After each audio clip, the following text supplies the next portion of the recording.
उंदलस के शहर से कुछ फासले पर एक पुरसुकून बस्ती में सालेह नामी ताजिर रहता था। सालेह की शोहरत सिर्फ उसके कारोबार तक महदूद न थी, बल्कि उसकी नेक नामी और ईमानदारी भी पूरे इलाके में ज़बान ज़दी आम थी। उसका कारोबार हिकमत और इलाज से जुड़ा था, जहां वो दूर दराज के इलाकों से दवाइयां और जड़ी बूटियां लाकर शहर के लोगों को फिरोख्त करता था। लोग उसे सिर्फ ताजिर नहीं बल्कि मसीहा समझते थे, क्योंकि उसके हाथों में अल्लाह ने खास शिफा रखी थी। सालेह का घर छोटा मगर मोहब्बत और सुकून से भरा हुआ था। उसके साथ उसकी बीवी और एक बेटा नासिर रहते थे। नासिर अभी जवानी की दहलीज पर था और वालिद के साथ ही दुकान पर काम करता था। वो बाप के नक्शे कदम पर चलते हुए न सिर्फ कारोबार सीख रहा था, बल्कि बाप की सच्चाई, मेहनत और खिदमते खल्क के औसाफ भी अपने अंदर समू रहा था। बाप बेटे की ये जोड़ी हर साल एक बार पहाड़ों और करीबी शहरों का सफर करती, जहां से वो नायाब जड़ी बूटियां और दवाइयां लाते। सालेह की दुकान आम दुकानों से मुख्तलिफ थी। वहां न सिर्फ दवाइयां बिकती थीं, बल्कि मरीजों के लिए हौसला अफजाई और दुआएं भी मिलती थीं। वो कभी मरीजों से ज्यादा पैसे ना लेता, बस इतने कि घर का चूल्हा जलता रहे। यही वजह थी कि उसकी दुकान पर हमेशा रश लगा रहता और लोग उस पर पूरा भरोसा करते थे। सालेह की ये खूबी उसके बेटे नासिर को भी वर्षे में मिल रही थी और आहिस्ता आहिस्ता नासिर भी लोगों के दिलों में अपनी जगह बना रहा था। नासिर अक्सर दुकान पर बैठते हुए अपने दिल की बात जबान पर ले आता। वो मासूमियत से बाप से कहता, अब्बा, आप तो शहर के सबसे बड़े और नामवर हकीम हैं। लोग आप पर सबसे ज्यादा भरोसा करते हैं, फिर भी आप इतना कम मुआवजा क्यों लेते हैं? देखिए ना, शहर के दूसरे हकीम जिनकी पहचान भी इतनी नहीं, वो आपसे कई गुना ज्यादा पैसे लेते हैं और लोग मजबूर होकर उन्हें देते भी हैं। नासिर की ये बात सुनकर सालेह मुस्कुरा देता, जैसे बेटे की फिक्र और दुनियावी हिसाब समझता हो, लेकिन दिल के किसी कोने में उसे खुशी भी होती कि नासिर उसके काम को गौर से देखता है।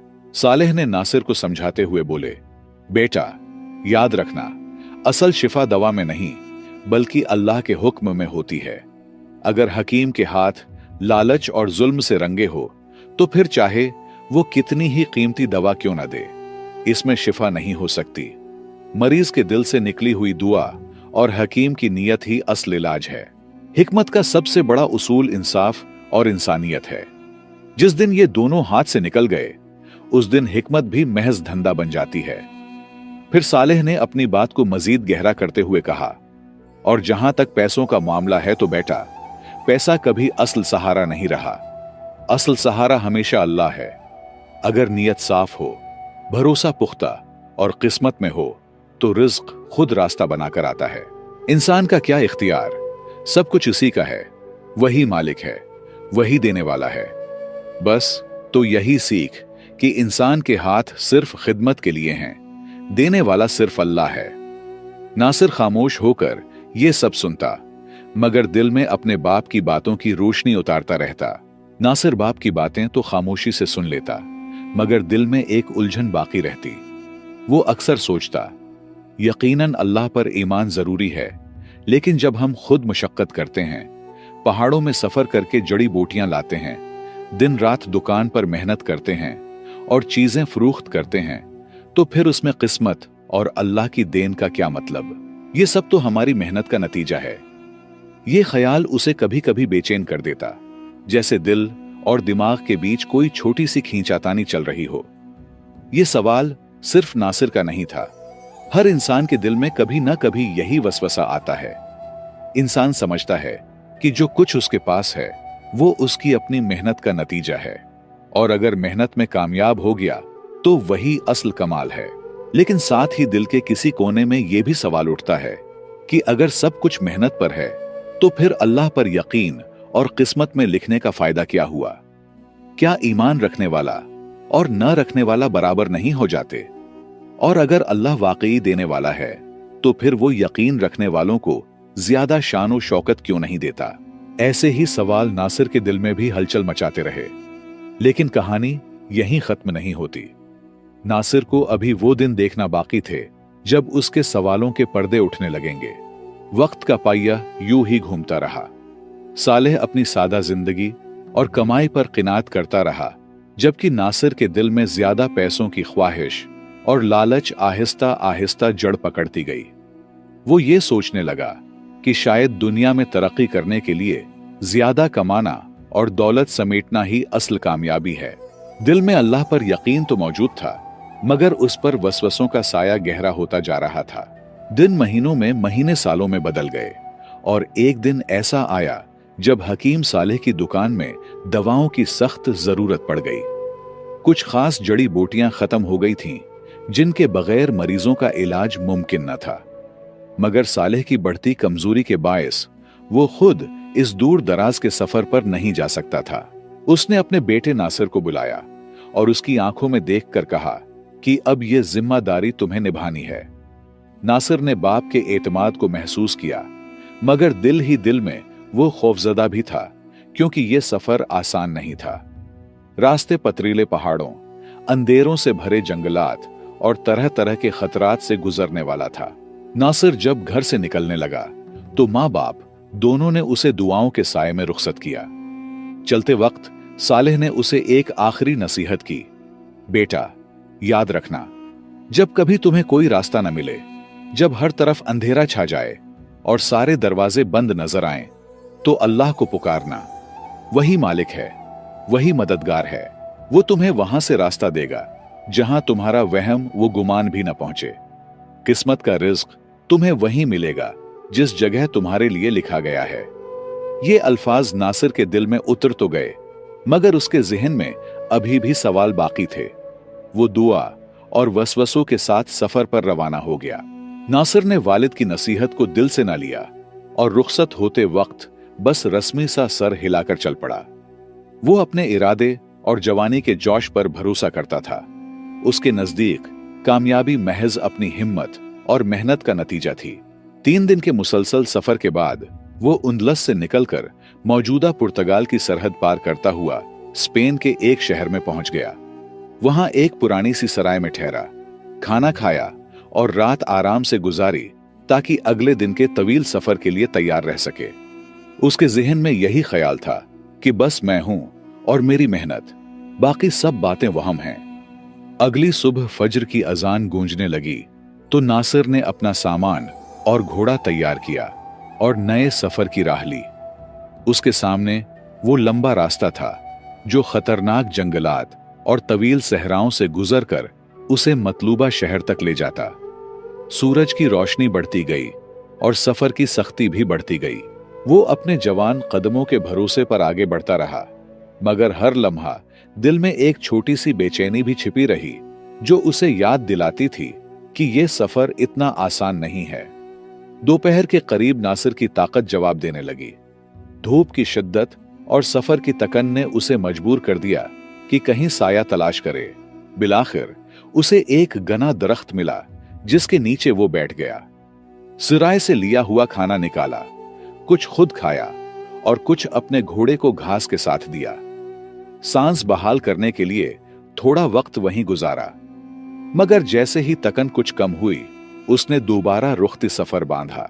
दोपहर ढलने के बाद नासिर मुसलसल जंगलों की घनी राहों से गुजरता हुआ आगे बढ़ता गया। दरख्तों की काली छाएं खत्म हुई तो सामने बेरहम सहरा फैल गया। वो घोड़े पर सवार हुआ और लंबी राहों पर निकल पड़ा, लेकिन जितना आगे जाता शहर का नामो निशान दिखाई ही न देता।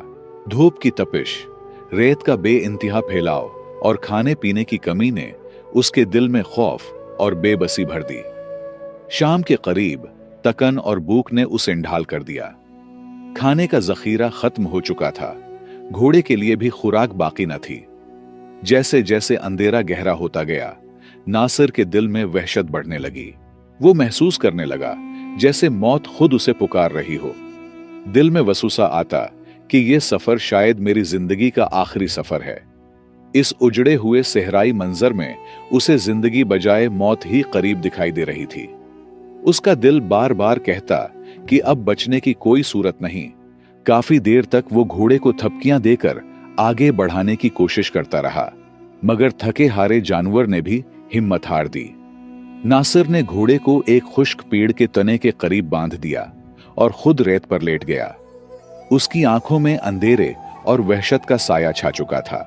दिल में ख्याल आया, अब तो यह सहरा ही मेरा अंजाम होगा। मेरा जिस्म भी मजीद तकलीफ बर्दाश्त नहीं कर सकता, घोड़ा भी दम तोड़ देगा। फिर ये वहशी सहराई जानवर मेरे और घोड़े दोनों के बाकी जिस्म नोच कर खा जाएंगे। यहां मेरा कौन मददगार है? कौन है जो मुझे बचाएगा?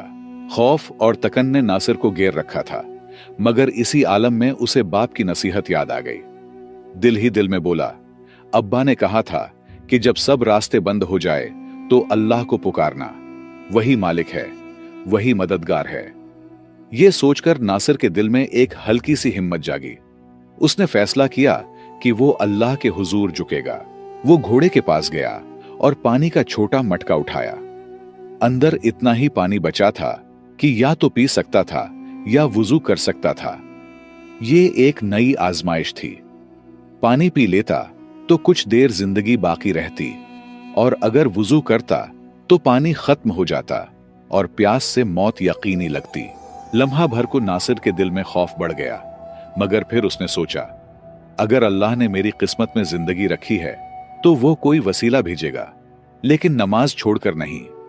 बेहतर है कि ये पानी वुजू पर खर्च करूं, बाकी रिज्क का फैसला अल्लाह पर छोड़ता हूं।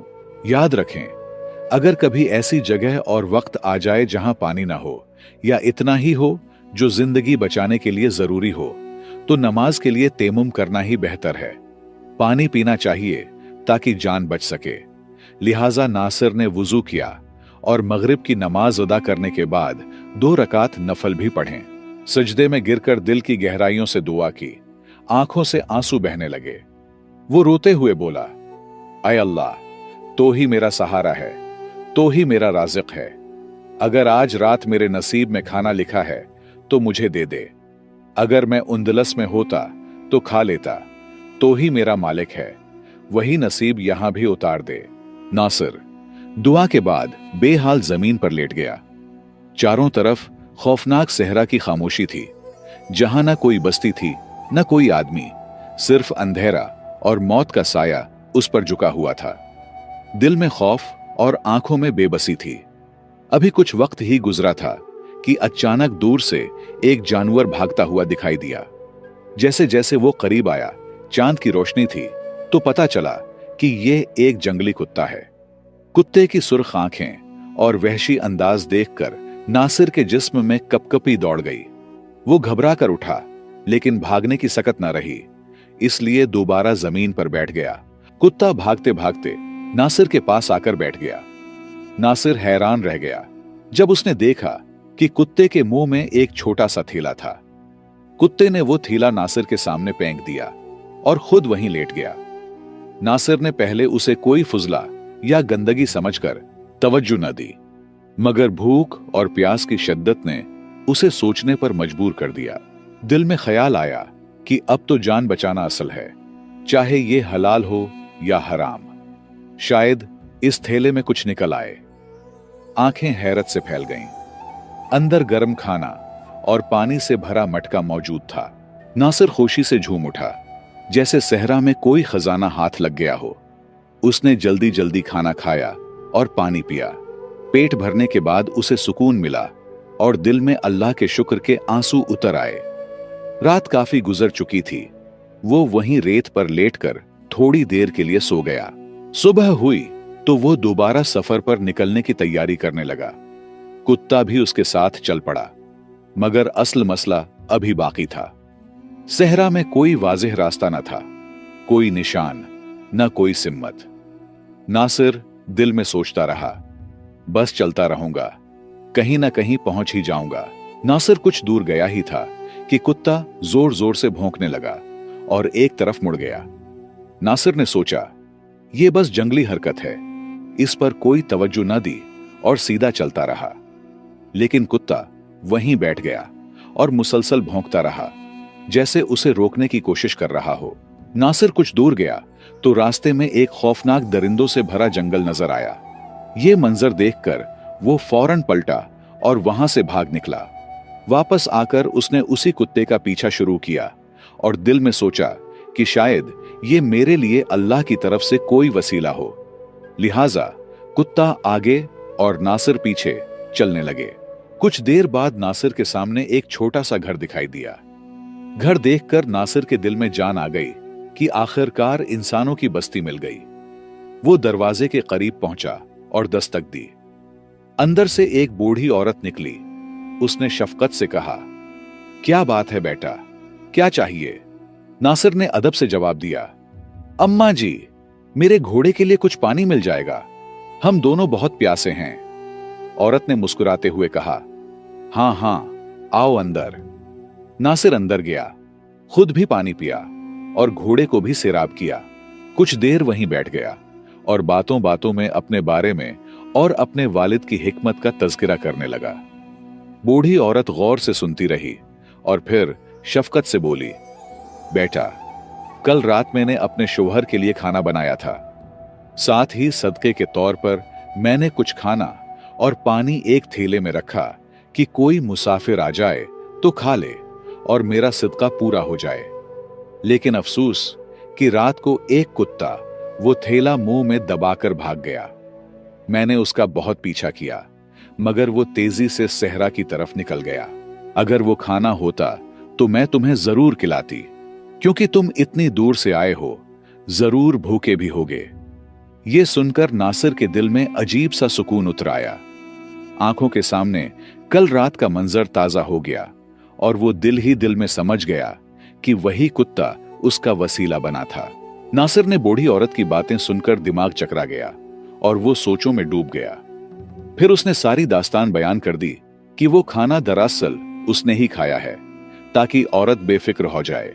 बूढ़ी औरत ने नरमी से कहा, बेटा, मैंने अपने बाप और एक आलिम से सुना है कि जो किस्मत में होता है वही तुम तक आता है, लेकिन उसके लिए मेहनत शर्त है। अगर तुम यहां तक ना आते और इतनी मेहनत ना करते तो ये खाना तुम्हें कैसे मिलता? बूढ़ी औरत की बातें नासिर के दिल को लगें और उसे अपने बाप सालेह की नसीहतें याद आ गईं। आंखों में आंसू लिए वो औरत के घर से रुखसत हुआ। दिल में हजारों सवाल थे, मगर सोचता रहा कि यह अल्लाह ने मुझे वाज़ेह निशानी दिखाई है कि रिज्क देने वाला सिर्फ अल्लाह है, चाहे इंसान पत्थरों के बीच ही क्यों ना हो। मुख्तसर ये कि नासिर ने जड़ी बूटियां खरीदें और वापस उंदलस पहुंच गया। उसने सारी दास्तान हकीम सालेह को सुनाई।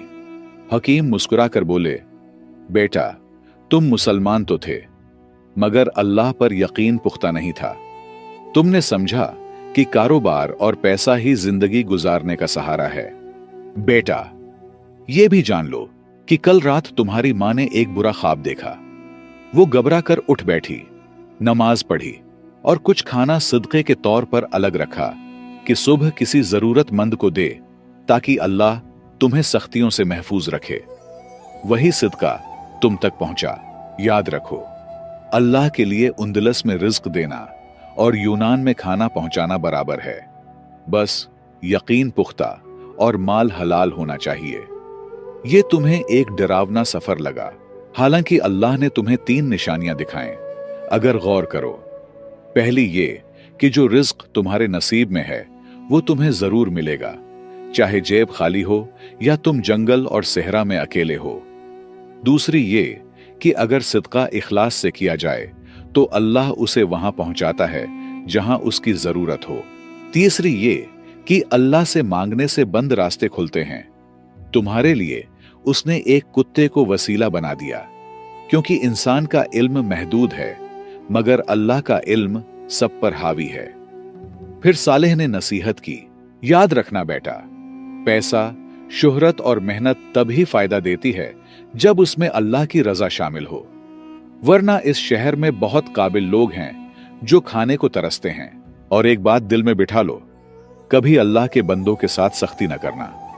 हो सके तो अपना मुनाफा कम कर लो, मगर किसी पर जुल्म न करना, तभी तुम हमेशा कामयाब रहोगे। कम पैसा होगा मगर दिल मुतमईन और खुश रहेगा। और सदका कभी मत छोड़ना। जिस तरह एक सदके की वजह से तुम्हें जिंदगी मिली, इसी तरह तुम्हारे सदके से किसी और की जिंदगी बच सकती है। तो दोस्तों, हमें हमेशा अल्लाह पर कामिल भरोसा रखना चाहिए। जो कामयाबी और मकाम हमें मिला है वो सिर्फ हमारी मेहनत का नतीजा नहीं, बल्कि दुआओं, सदकात, वालिदैन और गरीबों की दुआओं का असर होता है।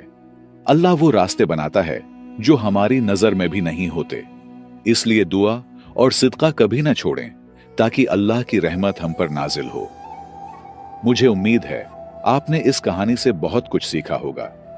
मजीद सबक आमूज कहानियों के लिए हमारे पुराने किस्से चैनल को सब्सक्राइब करें, वीडियो को लाइक और शेयर करें और कमेंट्स में अपनी राय जरूर बताएं। आपके ताउन का बहुत बहुत शुक्रिया।